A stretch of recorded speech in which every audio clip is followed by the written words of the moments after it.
Araw mga kababayan, and this is Divine PH, and ngayong araw po, gusto ko lang pag-usapan. Bali, nung ano pa to mga kababayan? January 6, 2025, no?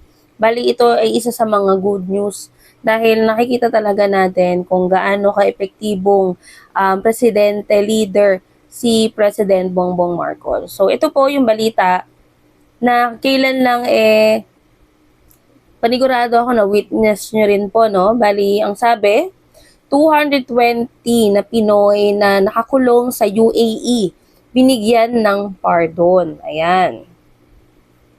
So, ang sabi po, umabot sa 220 Filipino na nakakulong sa United Arab Emirates ang laya na matapos bigyan ng pardon o patawarin ng kanilang gobyerno. Wow! Ayon sa Department of Foreign Affairs nitong Lunes, mula Hunyo 2024, umabot sa mahigit 300 na Pinoy na nakakulong doon ang pinalaya dahil sa pardon. Kung matatandaan nyo mga kababayan, may isa tayong kababayan sa ibang ano naman to, no? Country na si Mary Jane Veloso na nakauwi na rin po sa Pilipinas. Bali, syempre yung credit nito hindi na kay President Bongbong Marcos, pati po kay Pinoy pa nag-start. Yung effort na ginawa, syempre kay Duterte, ano bang effort ginawa niya? Ang sabi niya kasi noon, hayaan daw na bitayin Okay lang sa kanyang bitayin. Kasi related into drugs po yung involvement ni Mary Jane Veloso. Tama ba?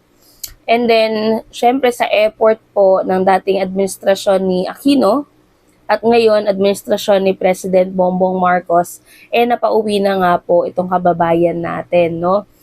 And dito makikita talaga natin na yung pakikipagkaibigan ni PBBM, yung effort na ginagawa niya para sa kapakanan ng mga kababayan nating Pilipino, unti-unti pong nakikita na natin, no? Kumbaga nagiging epektibo. So ito nga mga kababayan, 220 na kababayan nating Pilipino ang binigyan ng pardon naman ng gobyerno o ng pamahalaan ng UAE. Tuloy ko po Sinabi ni DFA Undersecretary Maria Teresa Lazaro na iginawad sa naturang mga Pinoy ang pardon sa harap ng selebrasyon ng National Day ng UAE noong December 2, 2024. Ayon kay Lazaro, iginawad ang pagpapatawad sa naturang mga Pinoy na nakadetain dahil sa distinguished friendship between the two countries. O narinig niyo mga kababayan is the direct result of President Marcos meeting with His Highness Sheikh Mohammed bin Zayed Al Nahyan, President of the United Arab Emirates last November. Ayan. So ito kasi mga kababayan, nakikita naman natin every time na umaalis si BBM or may mga foreign trip siya, yung agenda niya talaga is nakafocus para sa kapakanan ng mga Pilipino. Hindi yung, kasi sinasabi nung iba pa travel lang daw, pag-alagala lang daw si PBBM. Pero dito kasi makikita natin na ginagawa talaga ng ating presidente ang lahat, no? Para sa ating mga kababayang Pilipino. And ito, isa na po ito sa mga patunay na yung pakikipagkaibigan, yung pagpunta ni PBBM sa mga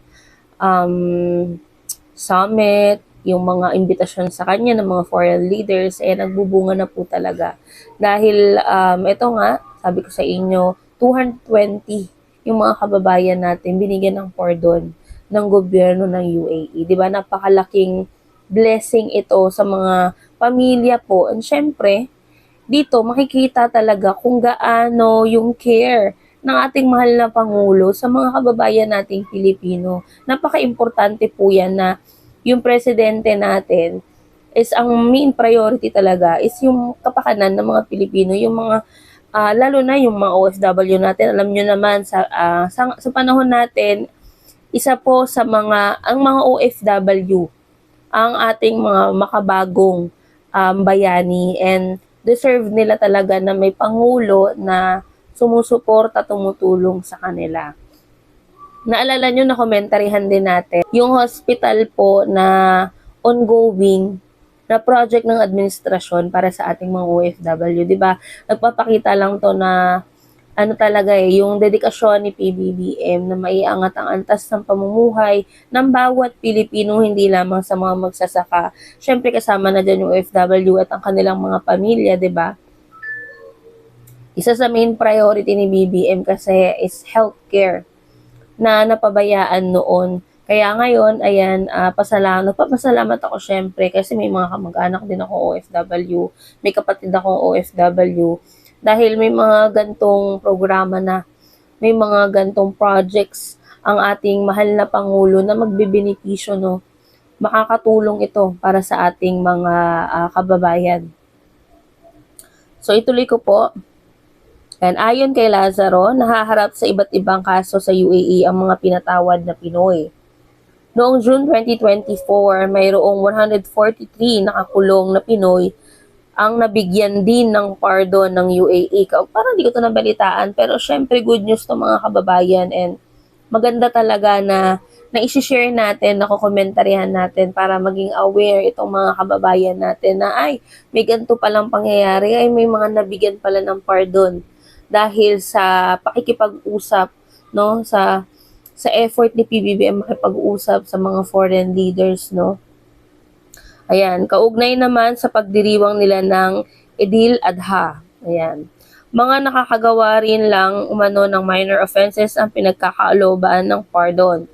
So, ayan mga kababayan, narinig nyo, hindi lang pala yung 220 yung nabigyan ng pardon kasi noong June, nabigyan din yung 130 na kababayan natin. Tama ba? 130? 143 na mga kababayan natin nabigyan din ng pardon ng pamahalaan or gobyerno ng UAE, no? And yun nga, sabi ko sa inyo, nagpapasalamat ako dahil may presidente tayong may pakialam sa mga Pilipino. Syempre bilang isang OFW, hindi ko man na-experience maging OFW. Pero yung tatay ko, malayo pa lang yung magulang mo sa'yo, 'di ba? Malayo yung pamilya mo, napakahirap na. Pero itong mga makabagong bayani nga natin, ginagawa ang lahat. Syempre, pag-usapang pamilya, gagawin ang lahat. At nakakatuwa lang dahil yun nga, sabi ko sa inyo, may pamahalaan na laging nandyan. Kumbaga, nasa likod mo lang, no? Susuportahan ka yung mga projects para sa mga OFW, napakaganda po niyan, no?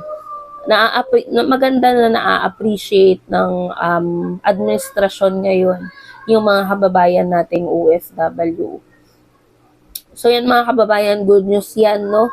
And sana po yung mga nambabash kay PBBM, buksan nyo naman yung isip nyo, yung mata nyo, kung ano ba talaga yung totoo. Kasi, kung yan na yung nakatatak sa inyo, dahil yan yung utos sa inyo, or dahil dyan kayo kumikita, isipin nyo, yung kayo makikinabang ilan kayo. Pero once na nagtagumpay si PBBM sa pamumuno niya bilang presidente natin, once na nagkaisa tayo para mapaunlad ang Pilipinas, mas marami po ang makikinabang at isa na po kayo doon. Pero kung dahil dyan kayo kumikita, kaya maninira kayo, magpapakalat kayo ng fake news, hindi maganda. At panigurado may balik yan. No? So yun lang mga kababayan, share natin yung video na ito para mas marami pa pong kababayan natin ang maging aware sa mga nagagawa po ng ating mahal na Pangulo. So yun lamang, and maraming salamat sa inyo lahat.